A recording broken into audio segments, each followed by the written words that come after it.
আমরা বাংলা পড়তেও পারি, লিখতেও পারি, কিন্তু এই বাংলা পড়তে গেলে এবং লিখতে গেলে আমাদেরকে কখনো কি ব্যাকরণ পড়তে হয়েছিল? আপনার উত্তরটা হবে নিশ্চয়ই না। আপনি বলবেন যে বাংলা তো স্যার আমি আসলে শুনে শুনে করে ফেলছি। বাংলা আপনি কিসের মাধ্যমে করেছেন? আপনি বলবেন যে আপনি শুনে শুনে। সেটাকে যদি আমরা ইংরেজিতে লিখি তখন আমাদের লিখতে হবে লিসনিং, তাই তো? আপনি লিসনিং করে করে শিখে ফেলেছেন, এটা আপনি বলবেন। এবং আমিও আপনার সাথে পরিপূর্ণ একমত যে লিসনিং এর মাধ্যমেই আমরা বাংলাটা শিখেছি।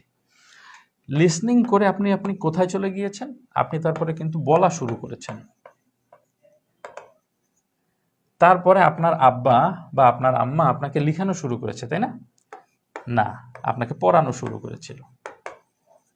তারপর আপনাকে কি করেছে? আপনাকে লিখানো শুরু করেছে। তাহলে প্রথমে আপনি পড়েছেন, শুনেছেন, তারপর আপনি বলেছেন, তারপর আপনি পড়েছেন, তারপর আপনি লিখেছেন।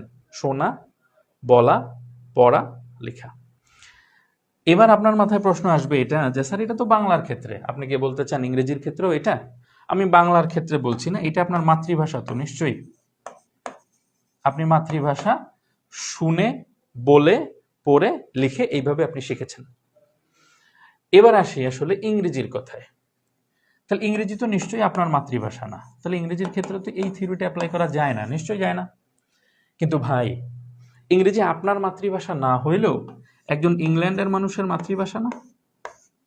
দেখেন কত সুন্দর করে আমি একটা মানুষ এঁকেছি না? How good I am at drawing, তাই না? সুন্দর একটা মানুষ।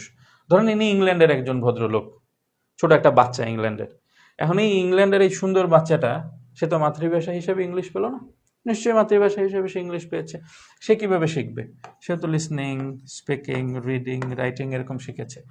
তো আপনি বলতে চাইতেছেন আমার মাতৃভাষা না, তাই আমি এটা শিখতে পারছি না এভাবে। আর আমি বলতে চাইতেছি পৃথিবীর সমস্ত ভাষাই কারো না কারো মাতৃভাষা। বাংলা কারো না কারো মাতৃভাষা, ইংলিশ কারো না কারো মাতৃভাষা, অ্যারাবিক কারো না কারো মাতৃভাষা, হিন্দি কারো না কারো মাতৃভাষা, স্প্যানিশ কারো না কারো মাতৃভাষা। পৃথিবীর কোনো ভাষা মাতৃভাষা ছাড়া নাই। তাহলে এইটুকু আলোচনা তো প্রমাণিত। এবার তাহলে সমাধান করতে আমাদের সুবিধা হবে। এবার সমাধানটা কি বা আমার দাবিটা কি? আমার দাবিটা হচ্ছে ভাই সিম্পল। মাতৃভাষা শেখার উপায় একটাই আছে পৃথিবীতে, সেটা হলো মায়ের মুখ থেকে। মায়ের মুখ থেকে, এই যে লিসনিং, মায়ের মুখ থেকে বা বাবার মুখ থেকে সন্তানের কানে গেল। তার মানে লিসনিং থেকে কোথায় আসলো? সন্তানের কানে। মা বলছে এবং সেখান থেকে সন্তান শিখতেছে। মা বলছেন এবং সন্তান শিখতেছেন। ভুল বলতেছেন, সঠিক বলতেছেন, এটা কিন্তু সন্তান বিচার করে না, সে নর্মালি শেখে। যে এখানে আমি ধরে নিলাম যে any of our mother's is here, এটা হচ্ছে এম। এখান থেকে কার কাছে আসতেছে? চাইল্ড। তাহলে মায়ের মুখ থেকে সন্তানের কানে আসতেছে, মায়ের মুখ থেকে সন্তানের কানে আসতেছে। এবার সন্তানের মুখ থেকে আবার সেই কথাটা তার সন্তানের মুখে আসতেছে।